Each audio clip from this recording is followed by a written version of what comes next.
He had seen every kind of performance imaginable, but when she began painting memories with sand, Simon Cowell realized he was about to witness something that would redefine what it means to capture time itself.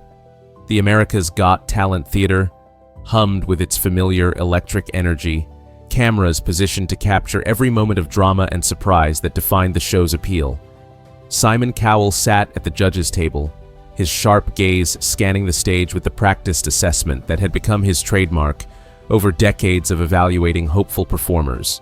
The evening had unfolded predictably through its roster of singers, dancers, comedians, and musicians.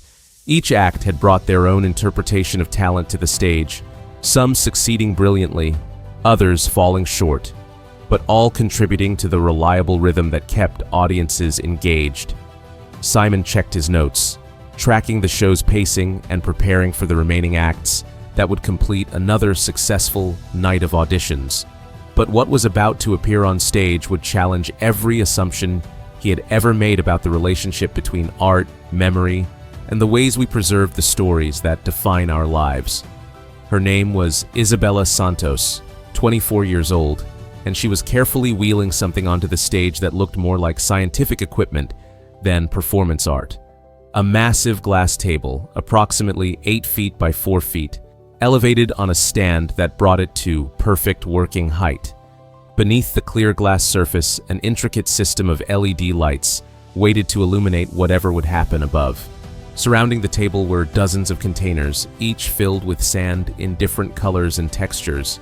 Not ordinary sand, but specialized materials that Isabella had spent years collecting from beaches, deserts, riverbeds, and quarries around the world. Each grain had been chosen for its specific properties, how it caught light, how it flowed between fingers, how it could be shaped and reshaped, to create images that would exist for only moments before being transformed into something entirely new. Isabella wore a simple black dress that wouldn't interfere with her movements, her long hair pulled back to keep it clear of her workspace. In her hands, she carried a photograph that looked like it had been handled countless times, its edges softened by years of careful touching. The photograph showed an elderly woman with kind eyes and a gentle smile, sitting in what appeared to be a garden, her weathered hands folded in her lap. This was Esperanza Santos, Isabella's grandmother, who had raised her after her parents died in a car accident when Isabella was 3 years old. Esperanza had been everything to Isabella: mother, father, teacher, friend, and the keeper of family stories that stretched back generations. For 20 years, Isabella had listened to her grandmother's tales of growing up in Mexico, of immigrating to the United States as a young bride, of raising 6 children while working in fields and factories, of the small daily miracles that had sustained her through poverty, discrimination, and loss. But 6 months ago, Alzheimer's disease had begun stealing those stories, erasing the memories that had connected Isabella to her family history and her own identity. The grandmother, who had once recounted elaborate tales of ancestors and adventures, now struggled to remember Isabella's name, lost in a fog of confusion that grew thicker each day. Isabella had tried everything to reach her grandmother through the advancing disease: photo albums, familiar music, favorite foods, beloved objects from their shared past. But nothing consistently broke through the barrier that Alzheimer's had built around Esperanza's mind. That's when Isabella had discovered sand art, almost by accident. During one particularly difficult visit to the memory care facility where Esperanza now lived, Isabella had been drawing absently in a sandbox in the facility's garden. Her grandmother, who had been sitting silently and unresponsive for weeks, suddenly became animated when she saw Isabella creating simple shapes and patterns in the sand. "Mija," Esperanza had said, using Isabella's childhood nickname for the first time in months. "You make pictures like I used to make in the dirt when I was a little girl in Guadalajara." That moment had sparked something in Isabella, the realization that her grandmother's memories weren't completely gone, just buried, and that certain kinds of visual stimulation could sometimes unearth them temporarily. Isabella had spent the next 6 months learning sand art, developing a technique that combined traditional sand painting with her own innovations in speed, precision, and storytelling.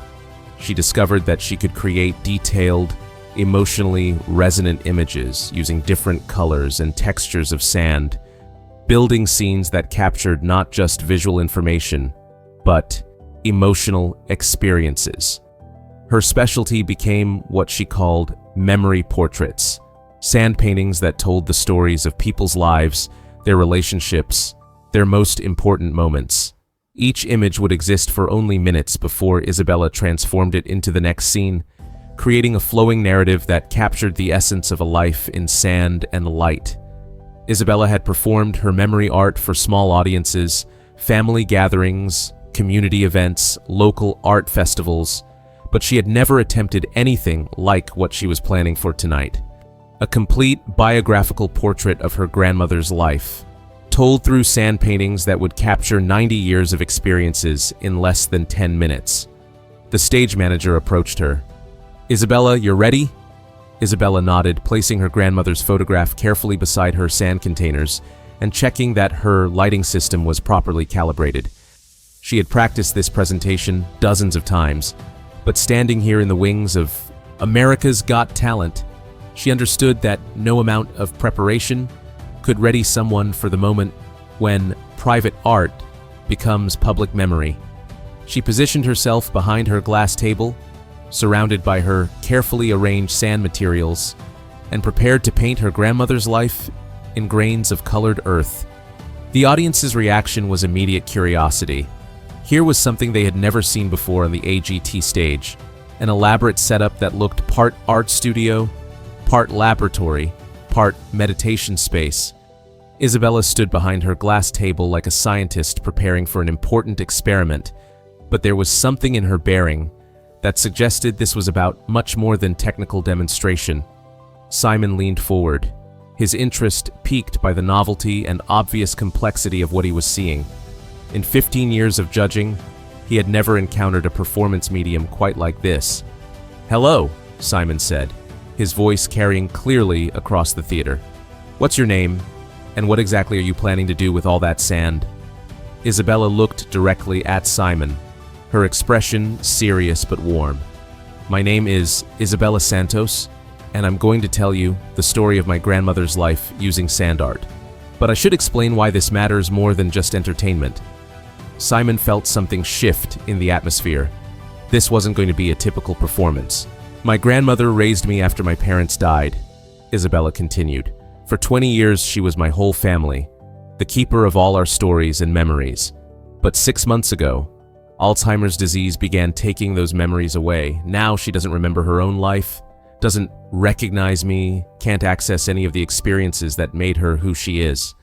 The audience grew quiet, sensing they were about to witness something more significant than a talent demonstration.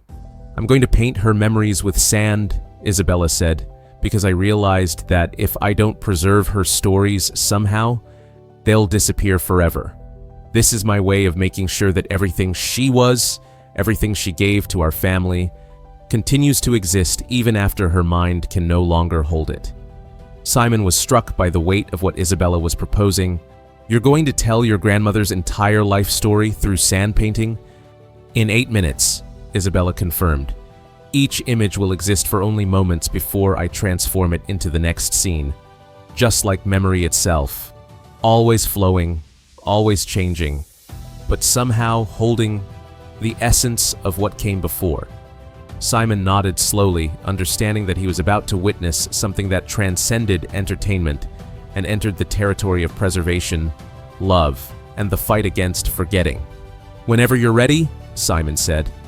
Isabella closed her eyes for a moment, centering herself in the memories her grandmother had shared during the 20 years they had spent together.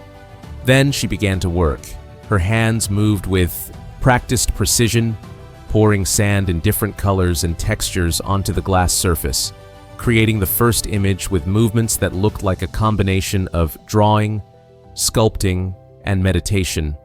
The overhead lights illuminated the sand from below, making the image visible to the entire theater. The first scene materialized slowly. A young girl playing in a village square, surrounded by simple buildings and mountains in the background. Isabella used different shades of brown and gold sand to create depth and detail, building a portrait that captured not just visual information, but emotional atmosphere. "This is my grandmother as a child in Guadalajara," Isabella narrated as she worked, her hands continuing to shape and refine the image. She told me about walking barefoot to the market with her mother, about playing with corn husk dolls, about learning to make tortillas by watching the older women in her family. The audience watched, mesmerized, as Isabella's narrative brought the sand painting to life. But what happened next demonstrated the true artistry of her technique. Without disturbing the foundational elements of the scene, Isabella began transforming the image, adding new sand, shifting existing patterns, aging the little girl into a young woman. The village square became a church, the child's dress became a wedding gown. The mountains in the background remained constant, but the entire emotional content of the image shifted from childhood play to adult ceremony.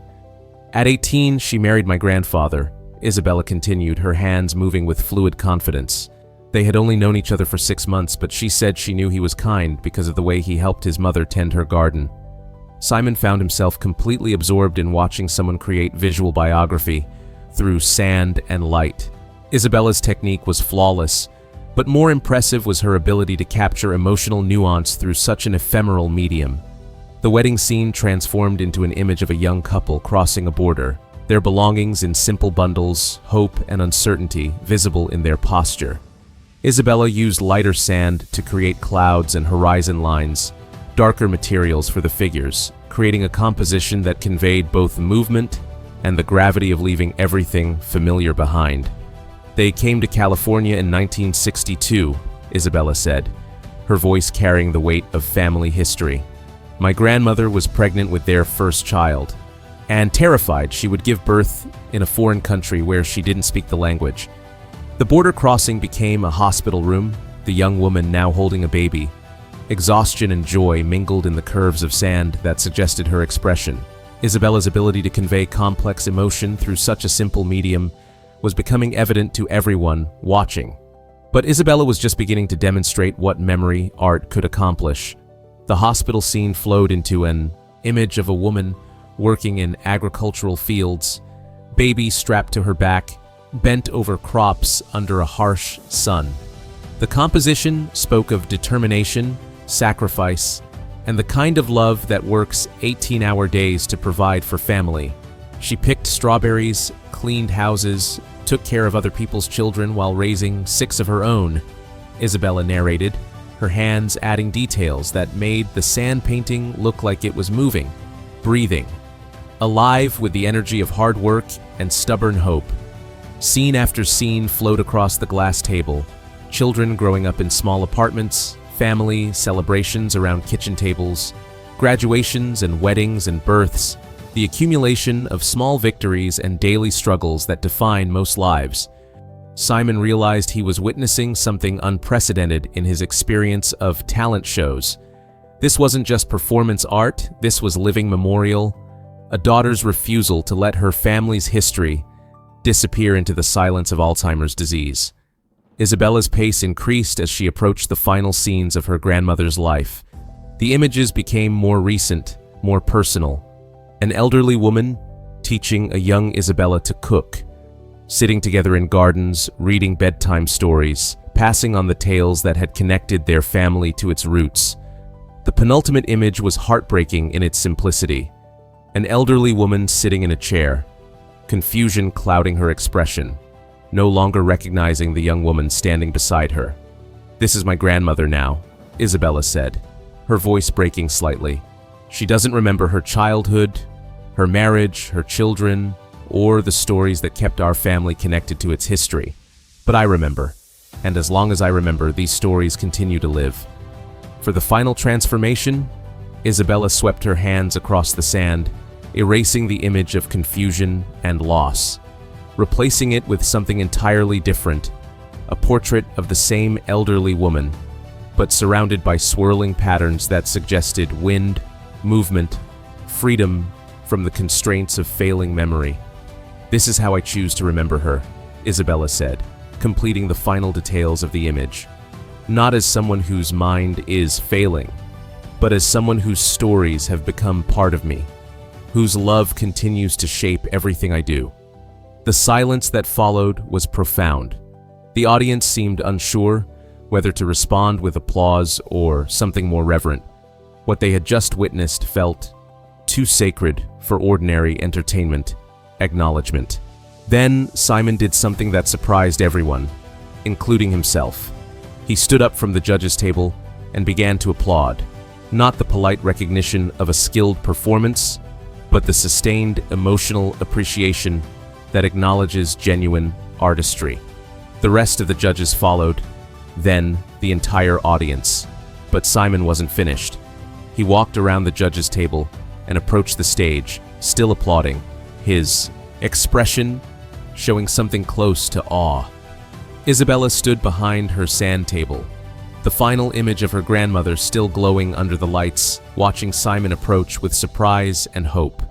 Simon climbed onto the stage and walked to where Isabella waited, standing beside the glass table that had become a temporary monument to one woman's life and another woman's determination to preserve it.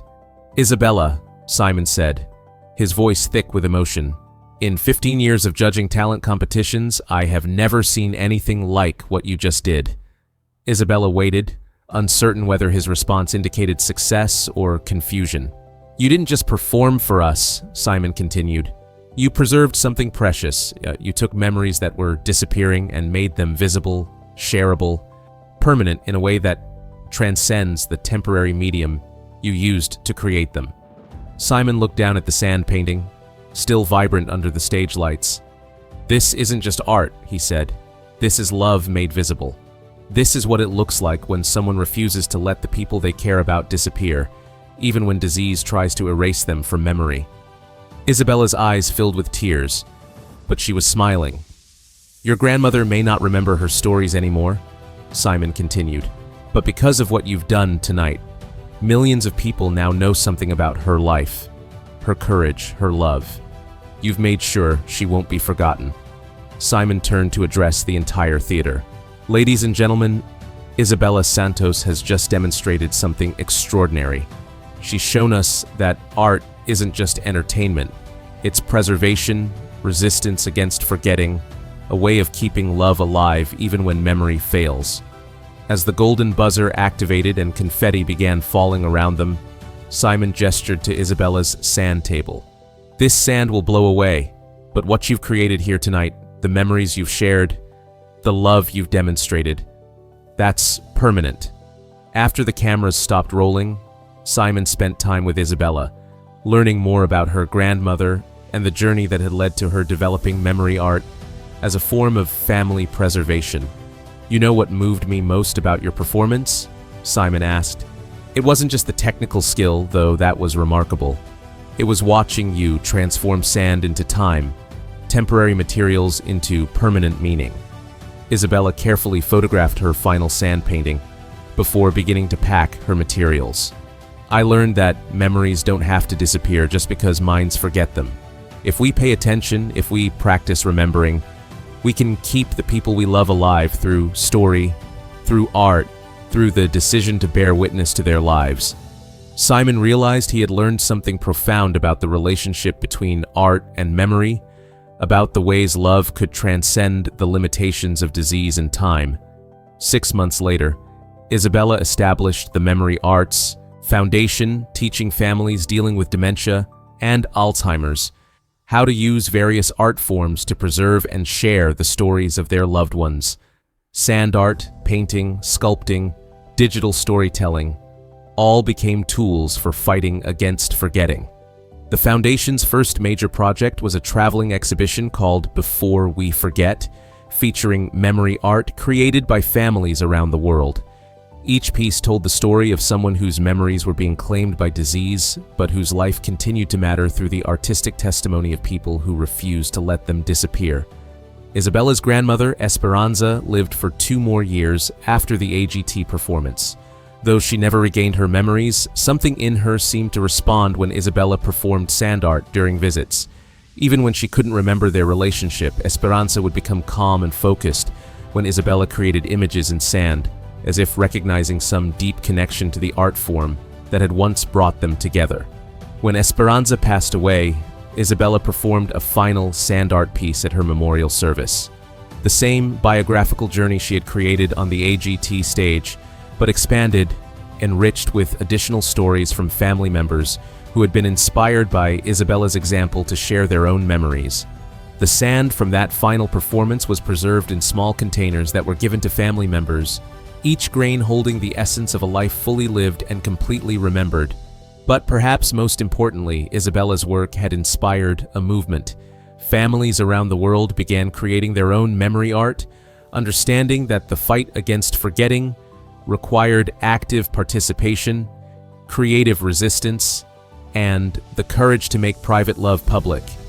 Isabella continued traveling, teaching her sand art technique to families, healthcare workers, and anyone who wanted to learn how to transform temporary materials into permanent meaning.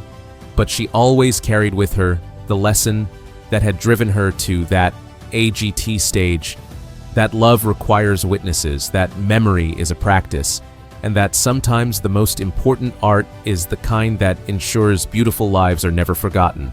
The sand painting that had captured her grandmother's 90 years in 8 minutes had become proof that time could be stopped, that stories could be preserved, and that art could serve as a bridge between failing memory and eternal love. It wasn't just television that night, it was a masterclass in the art of remembering, a demonstration that love could transcend the limitations of disease, and proof that sometimes the most important performances are the ones that ensure precious stories continue to exist long after the minds that held them have let them go. In the weeks following Isabella's performance, the video of her sand art memorial became a phenomenon that transcended typical viral content. Alzheimer's organizations around the world began sharing the footage as an example of creative approaches to preserving family memory when traditional methods had failed. Dr. Maria Rodriguez, director of the Alzheimer's Research Foundation, wrote, "Isabella Santos's sand art demonstration reveals something crucial about memory preservation. Her technique shows that memories don't have to live only in individual minds. They can be transferred, shared, and maintained through artistic expression." Isabella received thousands of letters from families dealing with dementia, but one particularly moved her from 12-year-old Sophie Chen in Portland, Oregon. "My great-grandmother has Alzheimer's too," Sophie wrote. "She used to tell me stories about living in China, but now she doesn't talk anymore. After I saw your sand art, I asked my mom to help me learn to draw her stories. I want to remember them for her, like you did for your grandmother." Reading that letter, Isabella understood that her AGT performance had given other families permission and methods to fight their own battles against forgetting. The Memory Arts Foundation grew from Sophie's letter and hundreds like it. Isabella developed workshops where families could learn various techniques for preserving disappearing memories, sand art for visual learners, storytelling for verbal processors, music composition for those who responded to rhythm. At the Foundation's first workshop in Los Angeles, Isabella worked with the Martinez family, whose grandfather had been a master carpenter before. Alzheimer's claimed his ability to recognize tools he had used for 60 years. "Abuelo doesn't remember how to build things anymore," his granddaughter Elena explained. But when Isabella showed us how to use sand to make pictures of the furniture he built, something in his face changed. He started moving his hands like he was still working with wood. The workshop demonstrated that memory art wasn't just about preservation, it was about connection. Even when minds couldn't access stored information, something deeper seemed to respond when families engaged in creative activities that honored shared history. Simon's Foundation provided funding for Isabella to establish permanent memory art studios in 12 cities, each one equipped with her specialized lighting systems and sand materials from around the world. The studio in Chicago became a pilgrimage site for families dealing with memory loss. Dr. Patricia Williams, a geriatric psychiatrist who referred many families to Isabella's workshops, observed remarkable changes in family dynamics. Before memory art, these families were focused on what they were losing, Dr. Williams explained. Isabella's approach shifts attention to what can be preserved, celebrated, shared, Instead of grieving disappearing memories, families start creating new ones based on old stories. Isabella's most challenging project came when the Alzheimer's Association commissioned her to create a traveling exhibition featuring memory art from 50 families across the country. Each family contributed sand art pieces that told the story of their loved one's life. The exhibition, Grains of Memory, opened at the Museum of Contemporary Art in New York, then traveled nationwide. Each installation combined Isabella's sand art techniques with family photographs, recorded stories, and interactive stations where visitors could try creating their own memory art. Isabella's work attracted attention from neuroscientists studying memory and artistic expression. Dr. Sarah Chen at Stanford University began researching whether families who participated in memory art workshops showed different emotional outcomes compared to families receiving traditional Alzheimer's support. Her preliminary findings were remarkable. Families who engage in memory art show significantly lower rates of depression, anxiety, and caregiver burnout, Dr. Chen reported. Creating art together seems to provide emotional benefits that traditional support groups don't achieve. Years after her AGT audition, Isabella was invited to return to the show as a guest expert. During that return appearance, she brought sand from beaches around the world, material collected while teaching memory art to families from different cultures. "This sand comes from every continent," she told the audience. "Each grain carries stories of families who refuse to let their loved ones disappear. When I create art with this sand, I am connecting it to thousands of families who understand that love requires witnesses." She performed a new piece that night, creating a sand painting that captured the universal experience of loving someone whose memory was failing. The image began with clear portraits but gradually became more abstract, until finally it transformed into pure light and movement, suggesting that love could exist even when specific memories could not. Isabella's grandmother, Esperanza, had passed away 2 years earlier, but her influence continued through every family Isabella helped, every workshop she taught, every grain of sand that carried forward another person's story. The glass table that Isabella had wheeled onto the AGT stage was eventually installed as a permanent fixture at the Memory Arts Foundation headquarters. But more importantly, it had inspired the creation of hundreds of similar tables in hospitals, community centers, and homes around the world. Isabella still performed sand art regularly, but now each piece was part of a larger movement that proved memory could be preserved through creativity, that love could transcend the limitations of disease, and that sometimes the most important art was the kind that ensured beautiful lives were never forgotten. The memory artist had shown that forgetting wasn't inevitable, that families had more power than they realized to preserve what mattered most, and that sometimes the most profound performances were the ones that taught people how to hold on to love when everything else was slipping away,